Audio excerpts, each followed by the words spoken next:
En Radio CSE comienza la programación de clasificación B. Apta para todo público, con vigilancia de adultos.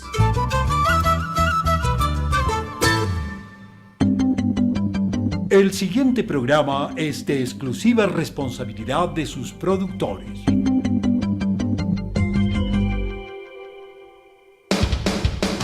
Contenido F. Formativos, educativos y culturales. Casa de la Cultura Ecuatoriana, junto a Cooperativa Comunicacional Barba Azul Cartonera presenta Barba Azul Radio, un espacio alternativo donde podrás encontrar literatura, cine, música, temáticas urbanas y más. Barba Azul Radio, las historias empiezan con vos.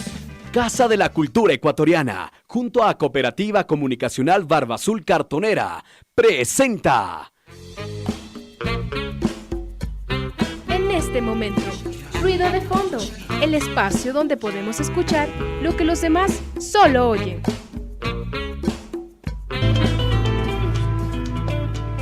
Una vez más nos encontramos para hacer ruido de fondo en medio de una ciudad caótica. En Ruido de Fondo contamos historias por y para la gente. Somos Daniela junto a Sebastián, bienvenidos nuevamente a un programa más de Ruido de Fondo. Igual no se olviden sintonizarnos por 940M o por www.radiocasadelacultura.gov.es.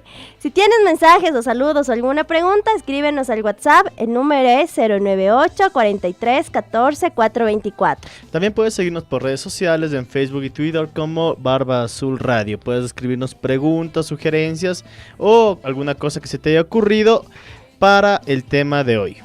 Sebas, les comentamos que hoy vamos a conversar acerca del documental como espacio de resistencia. Tenemos como invitado a Pocho Álvarez. ¿Quién más que él para hablarnos acerca de este tema? Con una larga trayectoria en cuanto a producción audiovisual y también con el conocido nexo que Pocho Álvarez tiene con las causas sociales y tiene con determinadas problemáticas urbanas que se desarrollan en la actualidad. ¿Les parece que para comenzar el programa escuchemos una canción? El Cuervo Mío del grupo Sal y Mileto, que es un grupo de rock de fusión de Ecuador.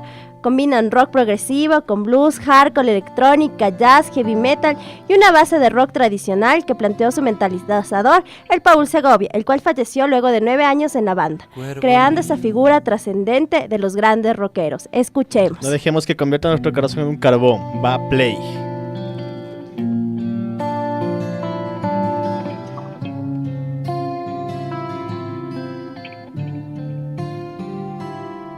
Cuervo mío, hoy te cambiará el corazón por una bala de cañón.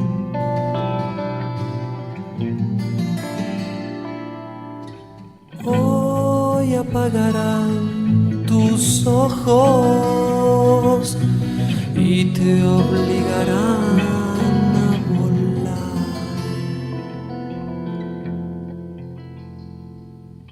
ciego sobre los despojos de tu libertad. Cuervo mío, cuervo amado, cuando suene el reloj te convertirán en pájaro decapitado. Encerrarán en este horrible campo de concentración. Campo de concentración.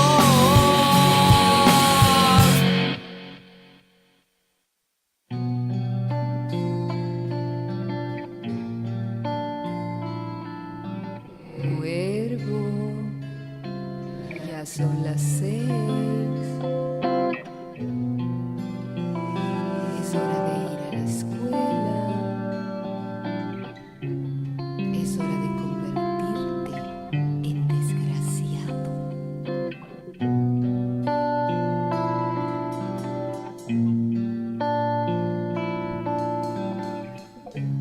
Regresamos haciendo más ruido de fondo. Acabamos de escuchar la canción Cuervo Mío de Sally Mileto.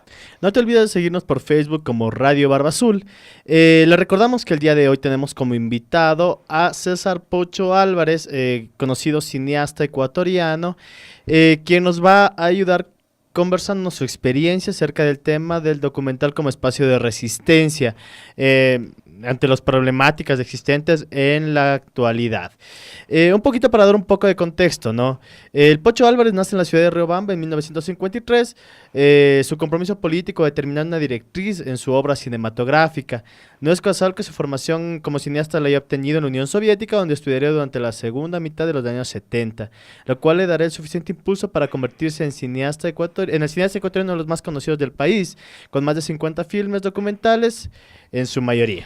Además, el Pocho es director, fotógrafo, guionista y editor. Por más de 30 años ha realizado películas documentales de carácter político, ambiental, social y cultural en distintos países de América Latina, Europa y Asia.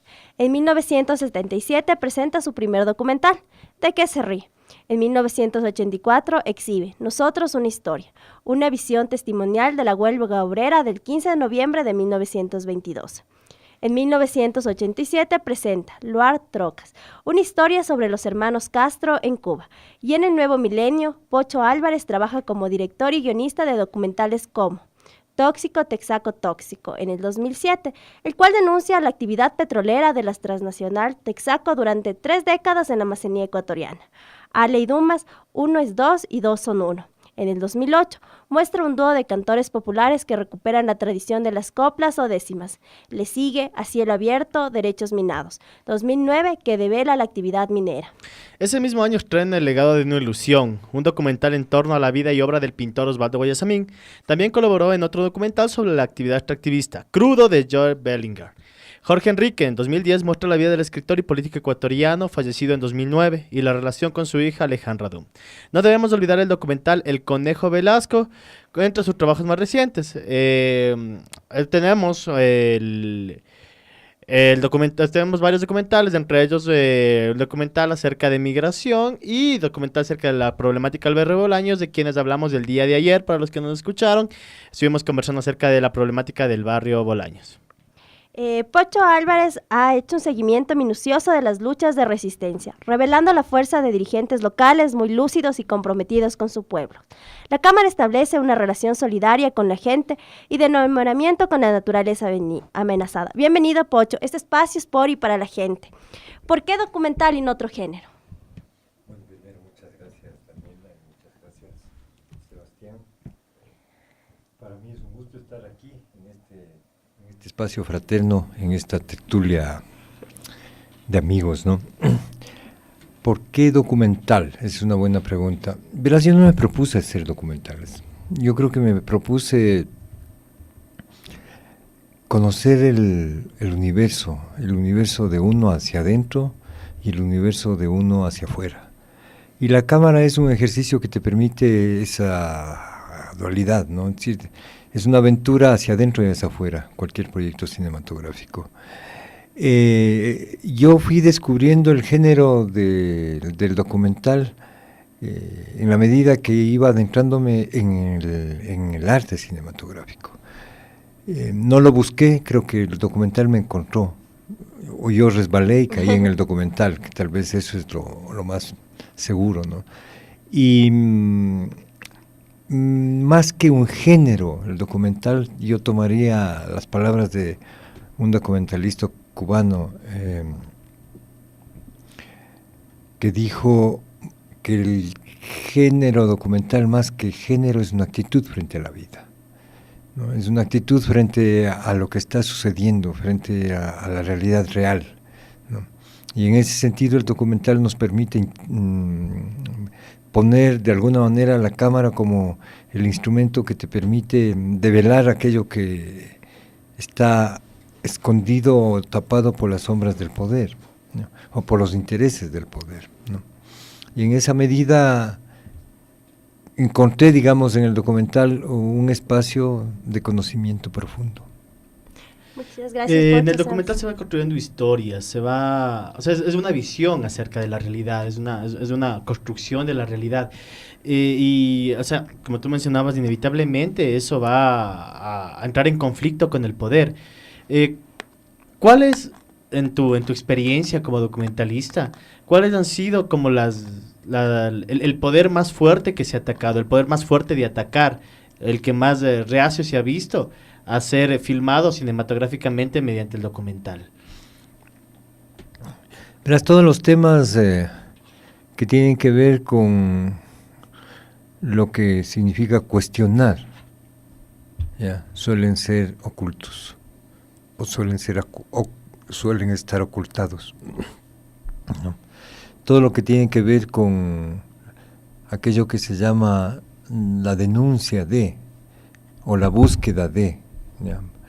Si la búsqueda de la verdad como una luz que nos permita encontrar al otro es un tema que no interesa mucho a los poderes, ¿no? En general, todo lo que tenga que ver con develar es complejo, pero no imposible, ¿no? Entonces ese es el desafío. El desafío del arte es precisamente eso: recrear, develar, conmover. El cine está hecho para conmover, y la tarea del cineasta es, con ese instrumento y con ese lenguaje, conmover al espectador, cualquiera que éste sea. Porque una de las ventajas del cine es que es un arte universal y conmueve a pesar de la barrera del idioma. Pocho, tus últimos documentales hablan acerca de la migración y del barrio Bolaños, pero de los años 70 es evidente tu trabajo con respecto a un cine de denuncia y de temáticas sociales.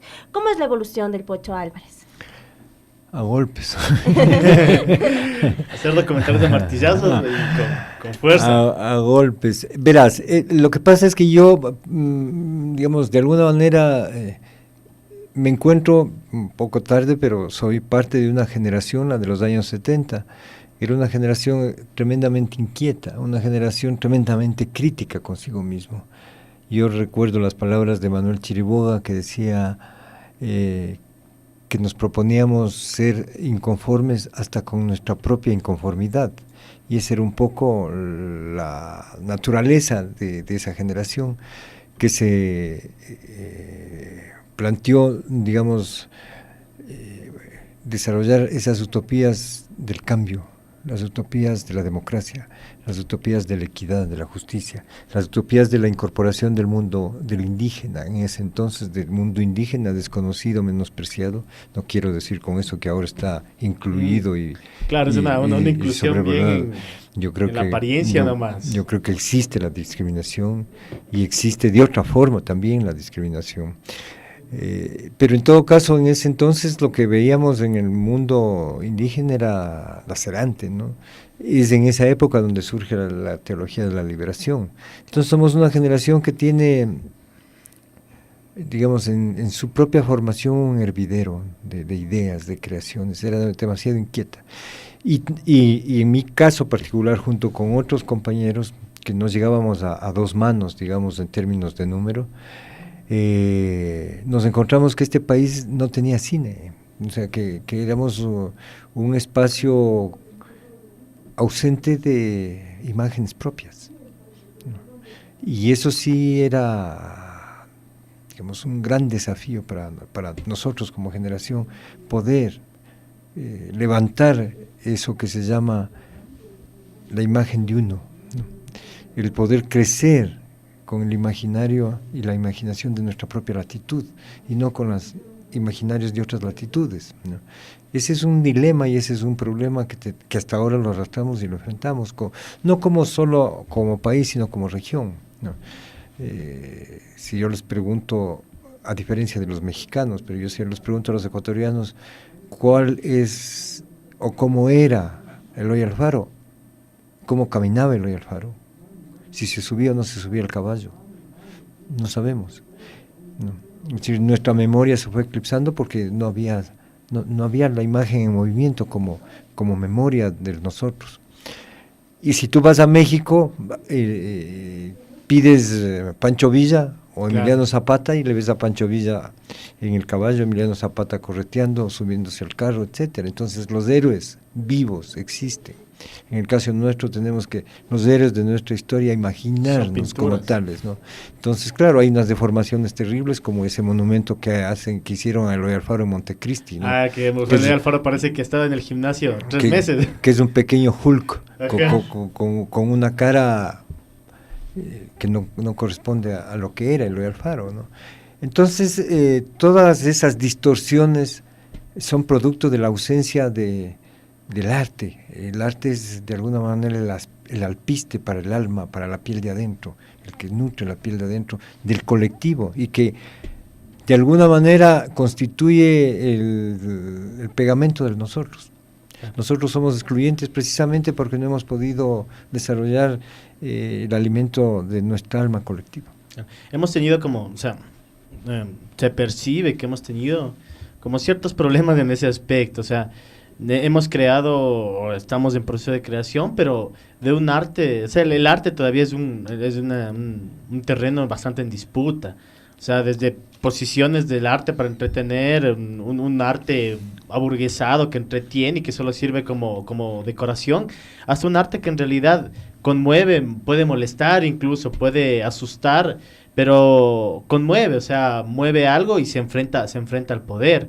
En esos episodios de enfrentamiento al poder, quizás uno de los más conocidos que tú tuviste fue contra el presidente actual, contra Rafael Correa, en el corto Acoso a INTAG, en el que se muestra cómo grupos paramilitares intervienen en la comunidad de INTAG para entrar con la minería.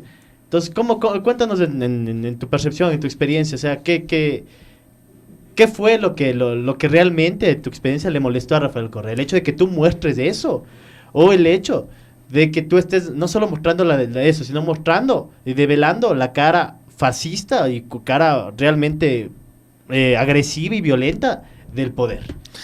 A ver, en el caso concreto de INTAG, en INTAG o sobre INTAG hay una partitura elaborada desde el aliento de Carondelet para dominar, para quebrar la resistencia de las comunidades de INTAG a la minería a gran escala, a la minería a cielo abierto, o a la mega minería, como le suelen llamar.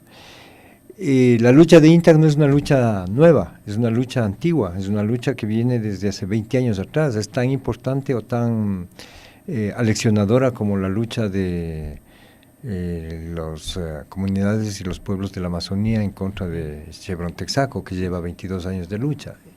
Al mismo tiempo fueron las comunidades de INTAG rechazando la minería. A las transnacionales, que empezó con la Fiji Metals de Japón, que después tomó la posta, llamémoslo así, de la posibilidad de exploración minera, la Ascendant Cooper de Canadá, y es la que genera violencia justamente al final del año 2006, comienzos del 2007, cuando sube este gobierno. Este gobierno sube apoyado por la gran esperanza de, precisamente, hacer cambios estructurales. Y uno de los cambios estructurales era precisamente encontrar respuestas distintas a ese sistema que nos somete a ser únicamente exportadores de materia prima. Hay que recordar que incluso Rafael Correa visitó INTAG en campaña. No sé si hayan visitado. Me parece que sí, me parece que lo que comenta es que va a dejar el territorio intacto y no va a ingresar. Nadie en el Ecuador puede decir que tiene experiencia de lo que significa la explotación minera a gran escala y a cielo abierto. Es monstruosa las experiencias que hay en el mundo, es una de las industrias más destructivas de la naturaleza, pero no solo de la naturaleza, sino del tejido social. Y la prueba es eso, cuando el poder, ¿no?, quiere imponer su guión a las comunidades, tienen que imponer la fuerza, y es lo que hizo Carondelet, es decir, imponer la fuerza y a más de eso, ¿no?, levantar una campaña de la no verdad como argumento. Y esa no verdad como argumento vergonzosamente salió del primer poder del Estado.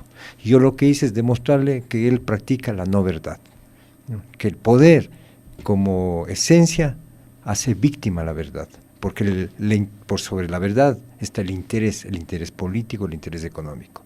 Entonces, a este poder llamado de revolución ciudadana, a este poder que se da lija, digamos, como suelen decir los jóvenes, ¿no? se da lija, diciendo que es un poder, digamos, un poder verde, que tiene que ver con la ecología y demás. La propia realidad de INTA le desmiente, ¿no?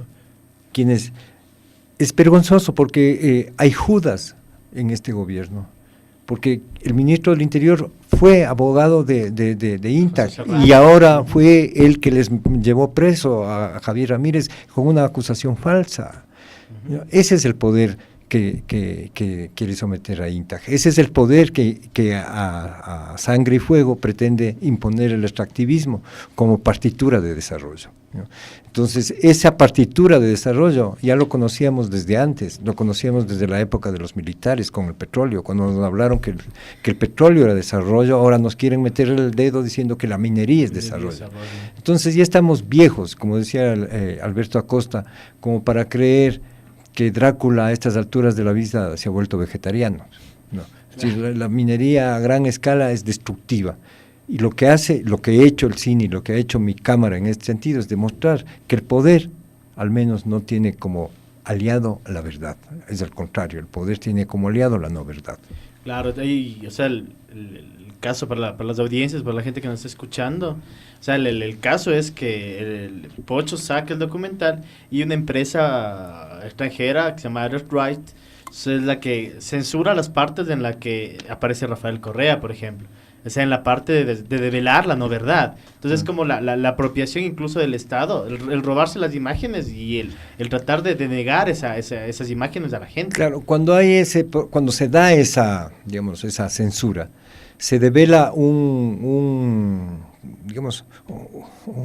escenario bastante oscuro. Primero, que hay una empresa española, Ares Right, que está monitoreando las redes sociales. 1. 2, que aplica lo que se llama el copyright, es decir, el derecho de imagen sobre un material que es público, es el informe del mandatario a sus mandantes. Yo soy mandante y tengo acceso a lo que dice mi mandatario. Producido, filmado y pagado con los impuestos de los mandantes. Eso por un lado. Y por otro lado, en la Constitución señala que todo documento o ejercicio de exposición pública es público. Solo en este país el Instituto Ecuatoriano de Propiedad Intelectual, el IEPI, ha consagrado el silencio frente a las demandas del Estado, señalando que las imágenes de los funcionarios públicos tienen copyright. Esa es la cosa más loca del planeta. Y es vergonzoso que el IEPI sea miembro del Consejo Nacional de Cine, porque el IEPI nunca se pronunció sobre esto. Entonces, en ese sentido, hay una serie de bizarrismos respecto de lo que significa, digamos, la respuesta que la cámara cinematográfica, que el cine debe dar a la realidad, a la sociedad.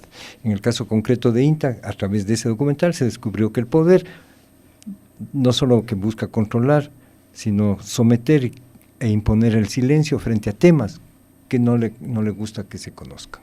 Esa es la realidad en el caso de INTA. Claro, y la manera de reaccionar es anecdótica, ¿no? O sea, no va y trata de, o sea, que sería incluso lamentable, pero menos lamentable, que salga a refutar lo que tú dices en el documental. Lo que hace es censurar el documental directamente. Claro. O sea, censura y elimina las imágenes. Verás, la censura es a partir de aplicar algo que es bizarro, que exista derechos de autor sobre la imagen del primer mandatario. Sobre algo público. Ya, de algo público. 1. 2. El límite al derecho de autor, el límite al derecho universal del autor es el derecho de cita. Y lo que yo estoy haciendo es citarle, ¿ya? Y por eso no pueden, digamos, aplicar el derecho de autor, el copyright, y bajar el documental, porque lo que estoy haciendo es citar, ¿ya? Lo que existe en el fondo es una casi una necesidad de cooptar y controlar todo, para que haya silencio. Pero no nos vamos a callar, el arte no es para hacer apología del silencio. Claro, Pocho, además que tu cámara muestra lo que el poder quiere ocultar. ¿Cómo el Pocho hace los primeros acercamientos cuando empieza a hacer un documental? ¿Cuál es el proceso para acercarse a las personas? A ver, verás, yo te voy a contar mi proceso, que es el mío personal, ¿no? Que tiene que ver con mi formación o deformación, como quieran verlo.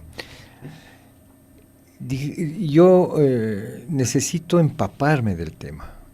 Yo creo que es parte de la necesidad de los cineastas, empaparse del tema. Es como meterse al charco donde vas a pescar, a bucear, a sumergirte, al río que vas a cruzar. Te empapas profundamente del tema, bibliográficamente, conversando con los expertos, conversando con la gente. Y una vez que te empapas del tema, elaboras, una idea clara. Glover Rocha decía, el cine, refiriéndose al cine documental, no es más que, en el fondo, la esencia es una idea muy clara y la cámara al hombro. Esa es la esencia del cine documental. Eso decía Glover Rocha, un cineasta brasileño. Y una vez que me empapo, una vez que tengo claro y elaborado una suerte de objetivos y de estructura, me despojo, me desnudo, digamos, de todo ese conocimiento y me sumerjo en la realidad con la cámara, para que sea la realidad la que me nutra todo lo que yo sé y todo lo que yo no sé. Y por otro lado me corrija todo lo que podría haber sabido y no he sabido, me explico. Claro. Entonces es un descubrimiento de ese tema en la realidad. Y generalmente la realidad es más rica que la imaginación de uno. Y en ese sentido, esa es la diferencia del cine de ficción ¿no? respecto del género documental. Creo que el género documental tiene como tarea encontrar la ficción de la realidad, ¿no? Es decir, encontrar la imaginación de la realidad, mientras que el cine de ficción busca construir la realidad imaginada, ¿no? O sea, como tú te imaginas la realidad. Entonces, es parte de un caminar profundo con cámara. La cámara es esa forma de llegar, tocar a la gente. Es un instrumento también que es agresivo, ¿no? Yo no te digo que, o sea... Claro, resulta a veces invasivo eso, pero... Entonces, hay que, digamos, entrar a conversar con la gente primero. Volvernos familia, la cámara y yo con la realidad. Tenemos que ser familia. Para las personas que recién se conectan, estamos hablando con Pocho Álvarez acerca del documental como espacio de resistencia. Ya regresamos para hacer más ruido de fondo. Vamos a escuchar unos cortes de ahí de la Casa de la Cultura, para saludos, y volvemos en pronto. Ya no se desconecten de nuestra sintonía. Regresamos con ruido de fondo, Dani. Vaya ahí. ¿Quién soy? Soy una persona sola. Mi lengua de señas me da sentido de pertenencia, rompe la barrera del idioma, porque tenemos nuestra propia cultura visual, comunicación visual, valores, historia, tradiciones y costumbres. Hagamos efectivo este derecho colectivo, reconociendo las comunidades y grupos lingüísticos de nuestro país. Un mensaje en la voz de Anita Sánchez de ACAI, Radio Casa de la Cultura y esta emisora.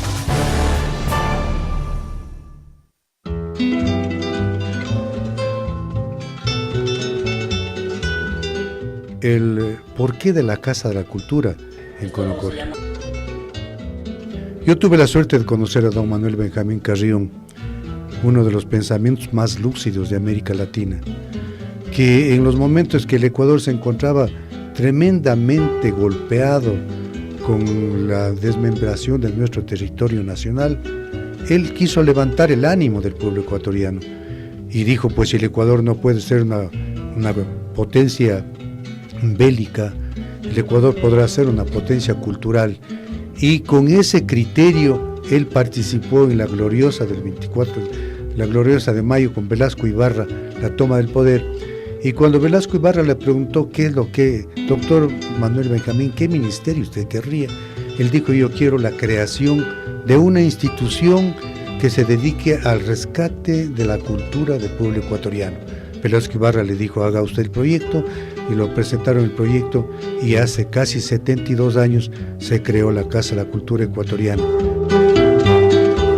Soy el doctor Rodrigo Astudillo y Astudillo, vicepresidente de la extensión de la Casa de la Cultura Ecuatoriana Benjamín Carrión para el Valle de los Chillos, con sede en Conocó. Radio CCE 940 AM, con usted.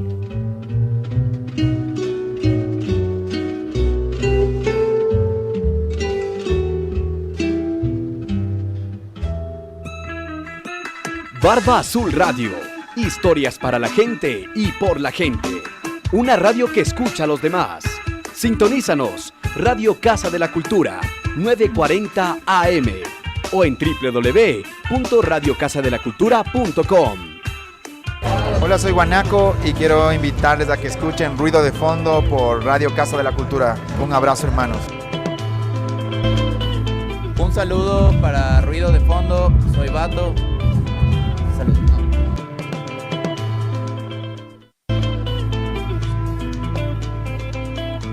Regresamos con más Ruido de Fondo, donde escuchamos lo que los demás solo oyen.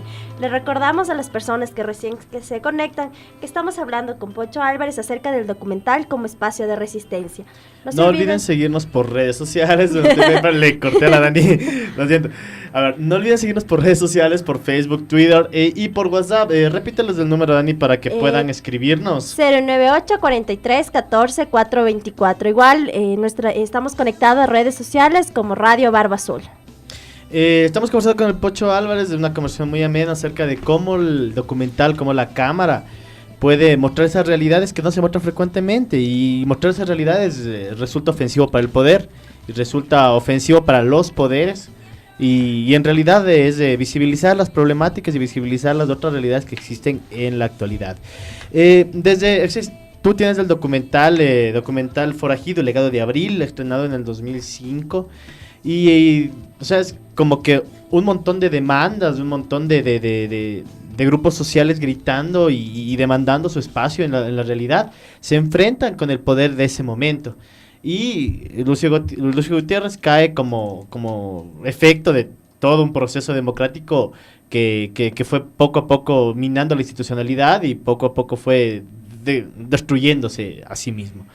Y posteriormente viene la Revolución Ciudadana, viene todo el proyecto, el proyecto igual con un alta influencia académica, con una fuerte influencia académica incluso, que al principio parecía que en la Constitución de Montecristi del 2008, o sea, parecería que muchas de las demandas de grupos sociales están incluidas ahí.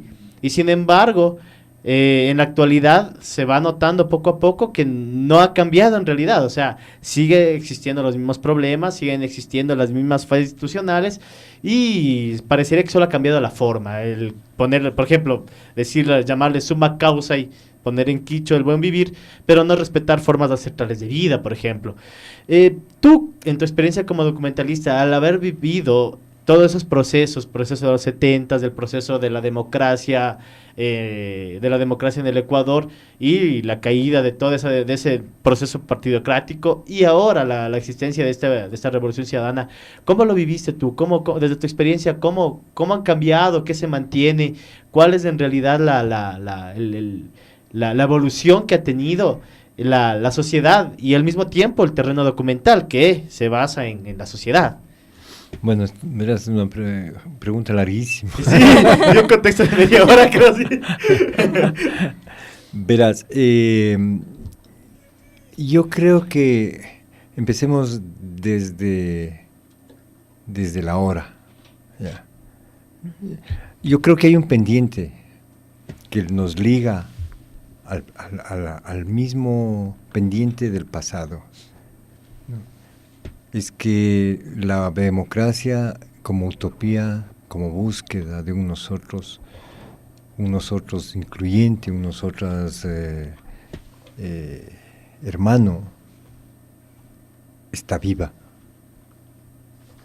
Y esa utopía es necesaria seguirle persiguiendo, porque estos 9 años de la llamada Revolución Ciudadana no ha significado un avance en lo que es el camino hacia la construcción de nosotros, no solo ciudadano. A mí no me interesa mucho construir ciudadanía, a mí me interesa construir humanidad. Y yo creo que en ese sentido la sociedad ecuatoriana en estos 9 años ha erosionado mucho más que antes. ¿Por qué te digo eso? Porque ahora hay mucho más xenofobia, ahora hay mucho más exclusión. Ahora a los cubanos se les expulsa desde el Ecuador como política de Estado, a pesar de que la Constitución abre las puertas. ¿Ya? Entonces nos hemos constituido en una sociedad que tiene ejemplos de prácticas de gobiernos fascistas, como es la expulsión colectiva. Y es una sociedad que ha construido una justicia al servicio del poder, no al servicio de la ciudadanía y de la justicia. Tenemos un Estado que tiene garantías y no una ciudadanía que tiene garantías. Entonces, más bien ha habido un retroceso en todo lo que significa la construcción de los derechos en el Ecuador. Yo creo que este gobierno, si no es a la par del gobierno de Febres Cordero, es uno de los que más ha golpeado el abecedario de los derechos humanos en el Ecuador. Y esa realidad la podemos comprobar con la persecución, la criminalización a las luchas sociales. Lo más terrible de todo esto es, desde mi punto de vista, haber sometido a un campesino inocente a 1 año de cárcel y haberlo acosado y seguirlo acosando, simplemente porque piensa que es importante defender su tierra y el agua y estar en contra de la minería. Hablo de Javier Ramírez. Él fue víctima de su propio abogado, cuando este abogado no era poder, cuando él era ambientalista. Este abogado que ahora es poder a través del Ministerio del Interior es el que le llevó a Javier Ramírez a enfrentar esta situación de persecución y cárcel. ¿Cómo puedes entender en ese sentido la realidad actual, sino a partir de la lupa del retroceso respecto de los años anteriores? Existen y se han aplicado leyes de la dictadura. En el gobierno democrático de la Revolución Ciudadana se aplicó para la expulsión de los ciudadanos cubanos una ley de la dictadura de 1972. Entonces, yo lo que veo en ese sentido es que la democracia es un gran pendiente del Ecuador, y no va a haber democracia si es que primero no limpiamos, que esa es la gran tarea que tenemos por delante, nuestro espíritu de estos 9 años, de ese color que no es verde flex sino verde bilis, ¿no? Que nos ha erosionado el alma adentro, ¿ya?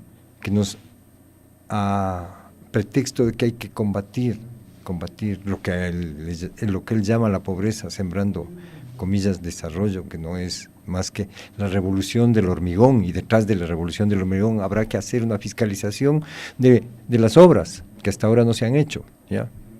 Ojalá alguien haga una fiscalización respecto de esa revolución del hormigón, porque la revolución que sostiene los cambios, la revolución de la piel de adentro de los colectivos, está muy lejos en el Ecuador.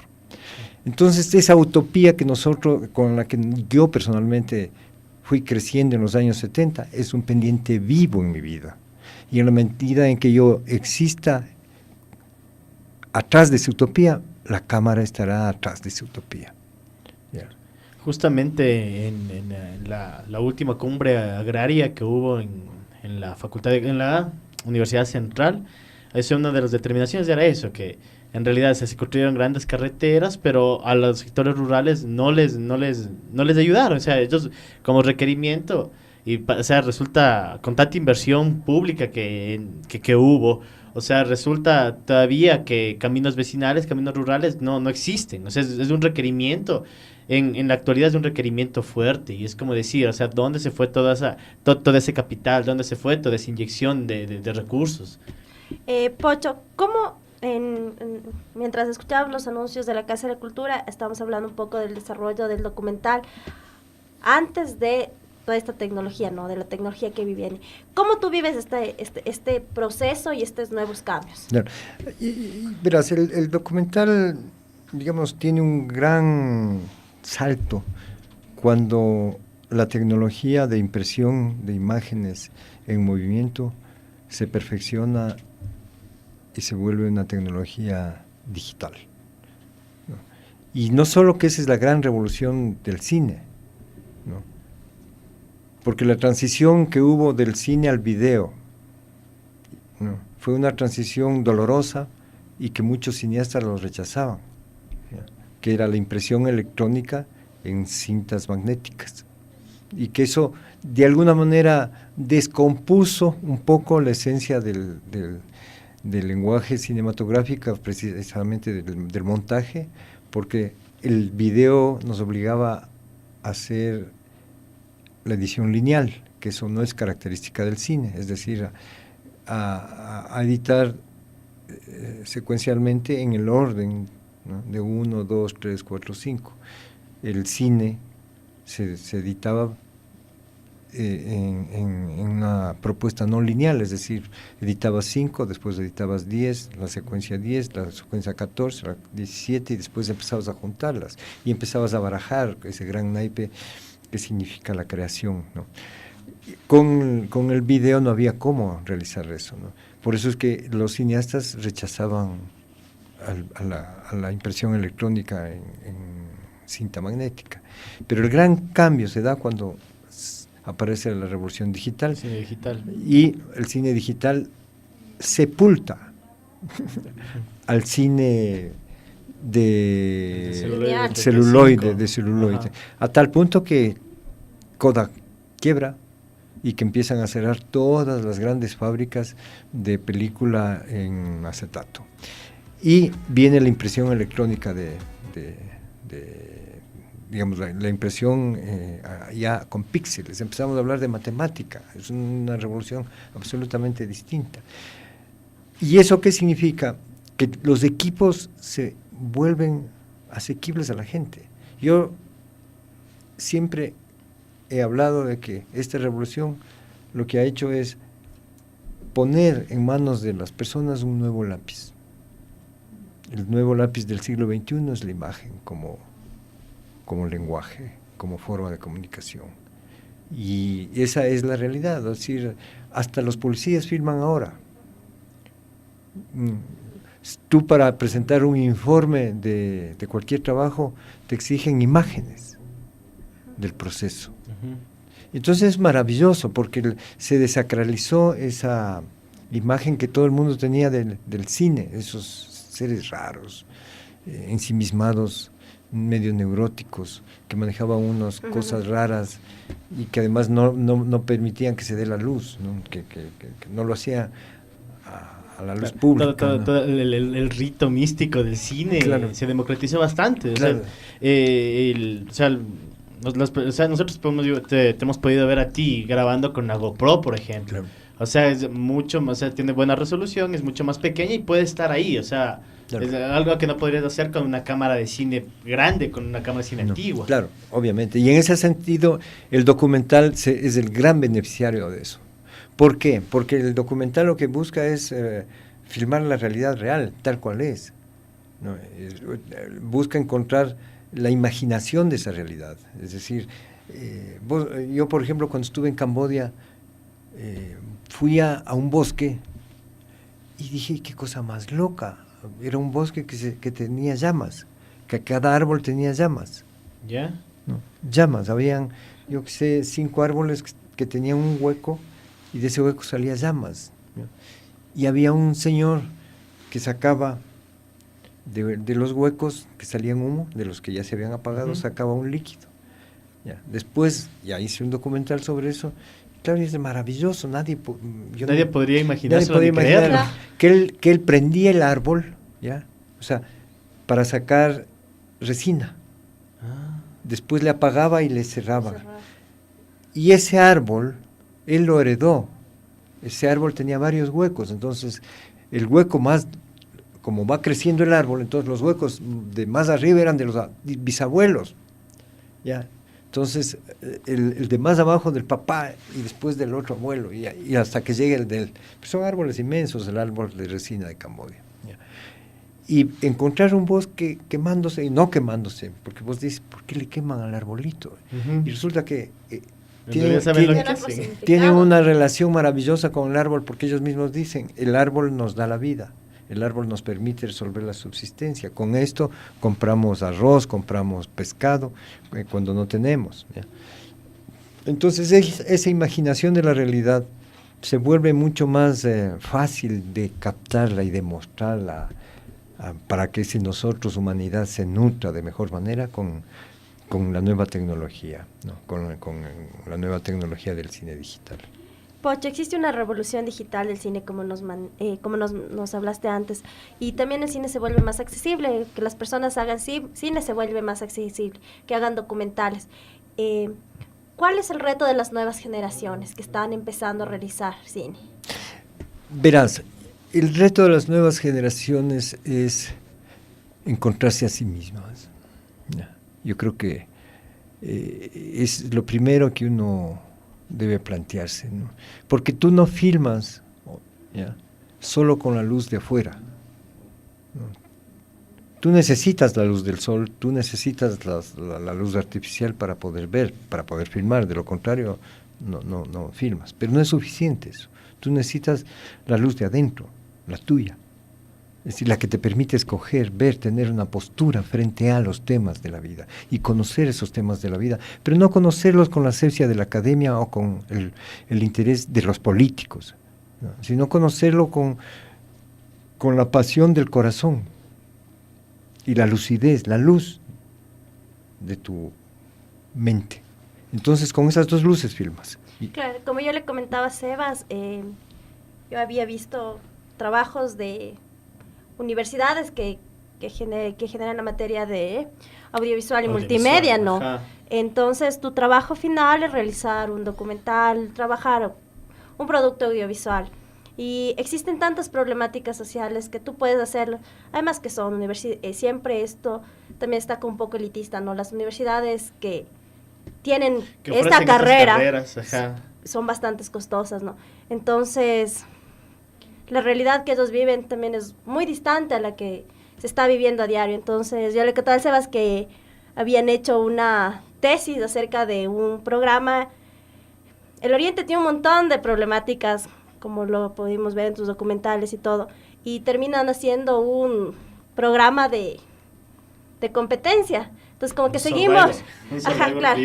Entonces, esto es como que el reto que tienen las nuevas generaciones de hacer productos, de hacer una denuncia, de expresar lo que pasa en la realidad. Si bien es cierto es que poco a poco se sigue profesionalizando el campo, la producción sigue creciendo, sigue especializándose y es una buena producción. O sea, a nivel de producción es muy buena, pero parecería que las problemáticas se diluyen. Parecería que en realidad seguimos hablando de nada. O sea, es como construir un montón de imágenes, de videos, de cosas que terminan perdiéndose en el aire, diluyéndose. O sea, por ejemplo, yo veía tu documental, el de Migrantes, los otros nosotros, y es un documental que en realidad, o sea, conmueve, sirve, o sea, funciona como supongo lo planteaste tú. O sea, es para mostrar cómo las resoluciones, y incluso este documental es antes de que les expulsen a los cubanos. O sea, cómo se va discriminando, va creciendo la xenofobia, y cómo como política de Estado se les expulsa a los 53 cubanos o sea, finalmente va a desembocar en eso, que se expulsa a 53 cubanos como un grupo social específico. Entonces, o sea, tenemos bastante producción, bastante especialización, la posibilidad de la herramienta ahí, pero nos falta lo que tú decías, o sea, falta eso de tratar de observar desde el lugar correcto, desde un lugar en el que se observe no desde los ojos del poder, sino desde otros ojos, crear formas de alternativas de poder popular y de poder en realidad cambiar algo, cambiar e incidir en la realidad. Claro, Sebas, igual ayer estuvimos conversando con las personas del barrio Bolaños, te mandaron un saludo. Eso es importante, ¿no? Cómo se va conectando y se van haciendo estas redes de amistad. Y en el documental que tú realizas, una cosa es lo que tú lees en los periódicos, en información en internet, pero otra cosa es ver tu documental, conmueve un montón. Y yo creo que eso es lo que en realidad debe realizar un documental. Verás, el arte está para conmover.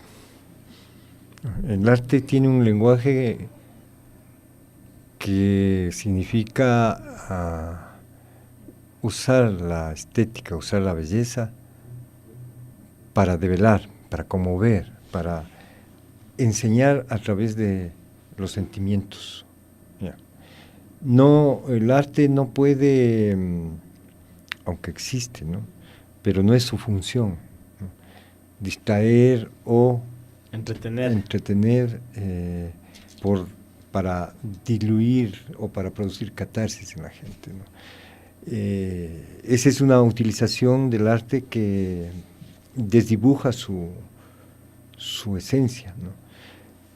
Las nuevas generaciones tienen ese desafío, ¿ya? El desafío de encontrarse, conocerse, para, digamos, plantear su propia propuesta, que no es hacer películas, es hacer arte cinematográfico, ¿ya?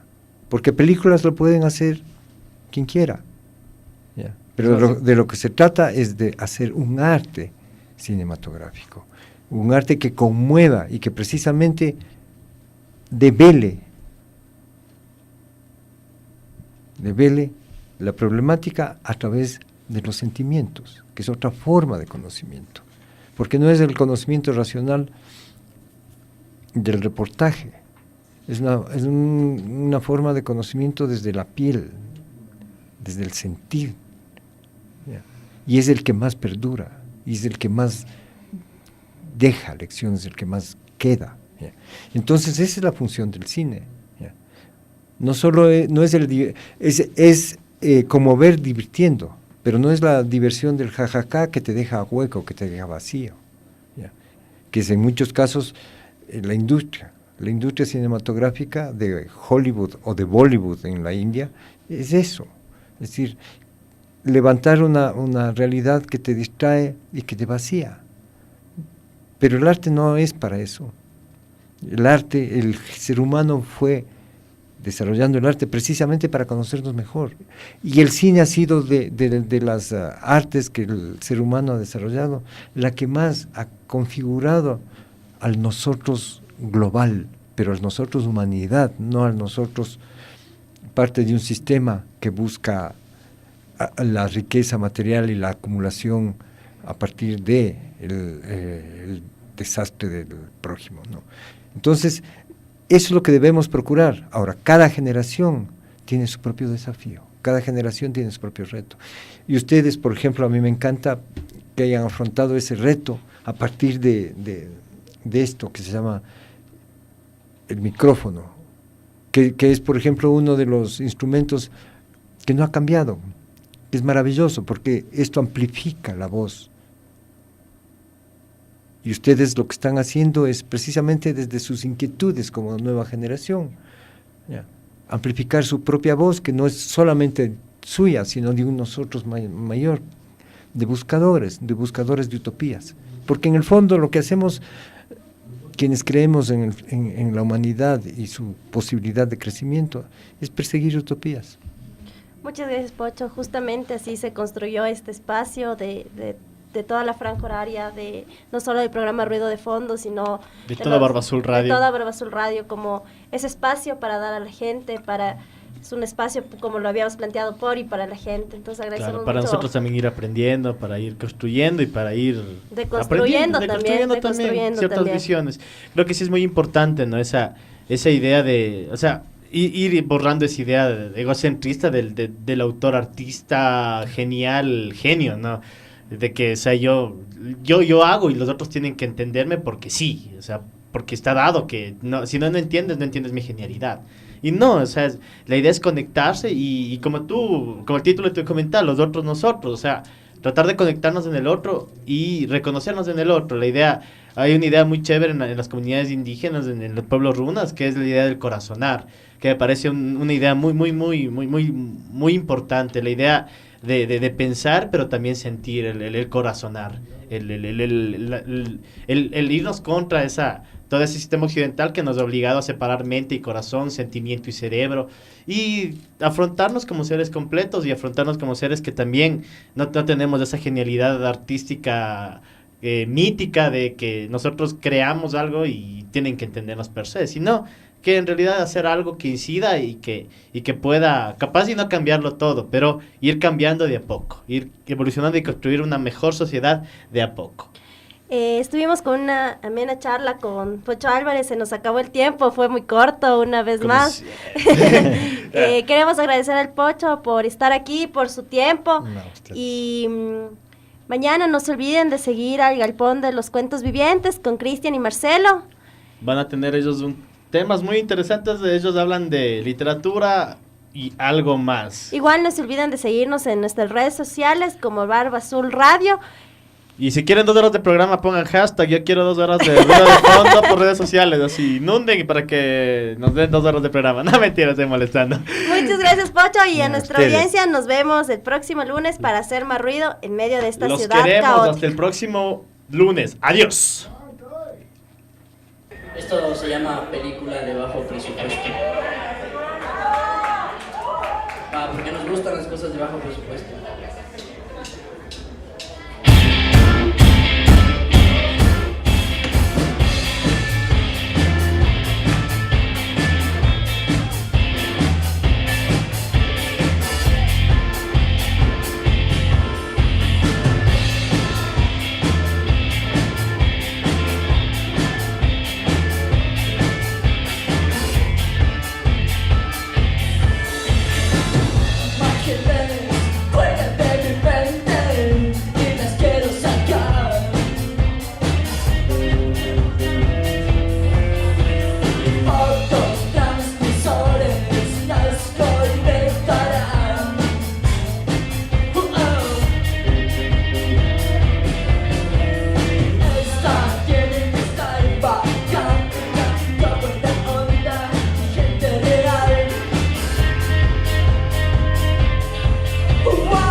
Tenemos una cita el día lunes para compartir con ustedes el ruido de fondo en medio de una ciudad caótica.